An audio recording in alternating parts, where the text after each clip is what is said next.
अब बात होगी आगे मणिपुर की। मणिपुर की पहचान मैरीकॉम लोकटक झील और उसकी खूबसूरती से है, लेकिन उस खूबसूरती पर हिंसा ने जैसे दाग लगा दिया या यूं कहीं कि ग्रहण लगा दिया।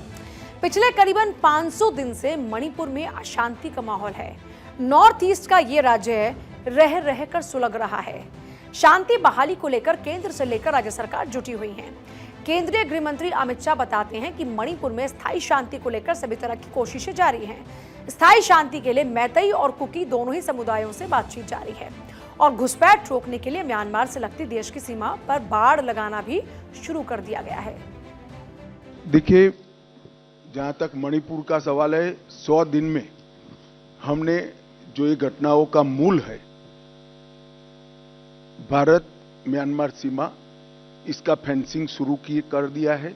30 किलोमीटर फेंसिंग समाप्त हो चुका है और पूरी 1500 किलोमीटर से ज्यादा जो सीमा है, इसको फेंसिंग करने का बजट भारत सरकार ने अप्रूव कर दिया है। मणिपुर में अभी भी 3 दिन से शांति है। मुझे आशा है कि हम इस पर बहुत अच्छे से कंट्रोल ले पाएंगे।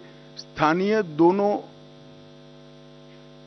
जातियों से हमारा संवाद भी है, क्योंकि नस्लीय हिंसा है। जब तक संवाद होकर दोनों के बीच में समाधान नहीं होता, कोई परिणाम नहीं निकल सकता। जब तक दोनों समुदाय के बीच में बातचीत नहीं होती है, जब तक ये बातचीत परवान नहीं चढ़ती है, तब तक इसका समाधान नहीं हो सकता।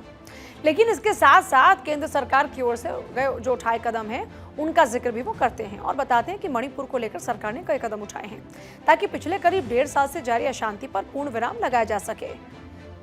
तो देखिए, मणिपुर में 16 नए केंद्रीय पुलिस कल्याण भंडार खोले जा रहे हैं। अब इसका मकसद क्या है? इसका मकसद है आम लोगों को जरूरी वस्तुएं सस्ते दामों पर उपलब्ध कराना। 8 भंडार घाटी के इलाकों और 8 पहाड़ी इलाकों में इसको खोला जाएगा। सरकार की इस पहल से राज्य की जनता को काफी ज्यादा मदद मिलने वाली है। उन्हें इन भंडारों से आसानी से बुनियादी जरूरतों को जो पूरा करने का सामान है वो मिल पाएगा, और वो भी उचित दाम पर। पिछले काफी समय से हिंसा के चलते लोगों को तमाम परेशानियों का सामना वहां पर करना पड़ रहा है। यहां तक के लिए उन्हें जो जरूरी सामान है वो भी नहीं मिल पा रहा। अब कई जगहों पर दुकानें बंद पड़ी हुई हैं, तो कई जगहों पर खौफ के चलते लोग जो सामान है वो पहुंच नहीं पा रहा है, उन तक वो उनको मिल नहीं रहा। कई जगहों पर देखिए, कर्फ्यू में ढील अभी तक दी गई है। अगर शांति की राह की बात की जाए तो घाटी के 5 जिले ऐसे हैं जहां पर एक बार फिर से इंटरनेट की बहाली भी हो चुकी है। तो अभी तक इन 100 दिनों में क्या क्या बदलाव रहा? फिर से खुल गए हैं स्कूल और कॉलेजेस।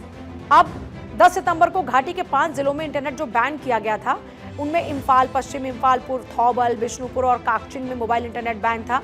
इसके साथ ही ब्रॉडबैंड इंटरनेट सेवाओं पर भी इन जिलों में प्रतिबंध लगा दिया गया था। और इसके साथ ही अगर बात करते हैं ब्रॉडबैंड इंटरनेट के अलावा और सेवाओं की, तो पिछले साल मई से ही मणिपुर की स्थिति ठीक नहीं है यूं तो, और अशांति का माहौल है। हालातों को ठीक करने के लिए लगातार प्रयास किए जा रहे हैं। सरकार की ये पूरी कोशिश है कि किसी भी तरीके से वहां पर शांति व्यवस्था को कायम किया जाए, क्योंकि अब 1.5 साल का वक्त हो चुका है जब रह रहकर मणिपुर सुलग रहा है, और मणिपुर की जो खूबसूरती है वो बरकरार रहे, उस दिशा में लगातार कदम उठाए जा रहे हैं। दोनों समुदाय के बीच में शांति कायम करने की कोशिश हो रही है, दोनों को समझाया जा रहा है।